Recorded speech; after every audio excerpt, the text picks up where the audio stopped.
প্রিয় গণতন্ত্রবাসী, সবাইকে আমি আমার ব্যক্তিগত পক্ষ থেকে বাংলা নববর্ষের শুভেচ্ছা জানাচ্ছি। শুভ নববর্ষ। আপনারা জানেন কোন প্রেক্ষাপটে দাঁড়িয়ে বিগত 12ই ফেব্রুয়ারি নির্বাচনে আমরা নির্দলীয় প্রার্থী হিসেবে সেই নির্বাচনে অংশগ্রহণ করেছিলাম। সেই রাজনীতি এবং নির্বাচনের ধারাবাহিকতায় আজ যদি আপনারা দেখেন, দীর্ঘ 17 বছরে আওয়ামী নির্যাতন নিপীড়নে ক্ষত বিক্ষত, এমনকি 2018 সালের পর থেকে ঢাকা, বরিশাল, পটুয়াখালী, খুলনা থেকে শুরু করে সারা বাংলাদেশে আপনারা কষ্ট করে আওয়ামী বিরোধী আন্দোলন করেছেন, তারা এখনো আপনারা এই শিবিরই রয়েছেন।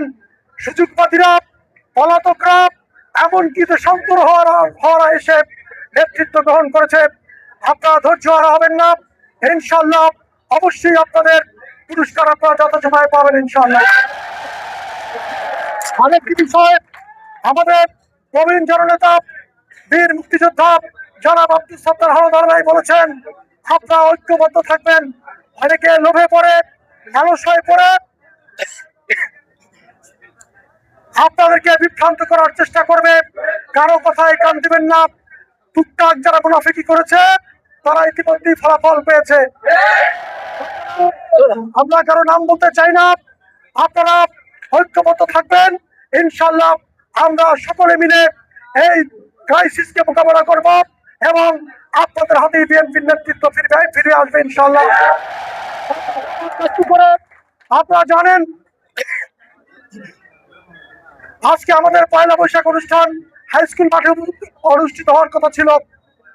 দেশের একজন মন্ত্রী দায়িত্বশীল পদে থেকে গুন্ডা বাহিনী পাঠিয়ে রাতের অন্ধকারে আমাদের প্যান্ডেল ভেঙে দিয়েছে,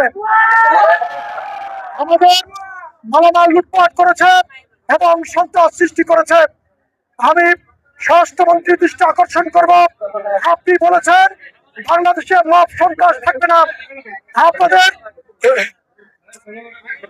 সংসদের এবং মন্ত্রী পরিষদের দায়িত্বশীল ব্যক্তির নেতৃত্বে যে সমস্ত মব সৃষ্টি হচ্ছে, আপনি তার বিরুদ্ধে ব্যবস্থা নিন।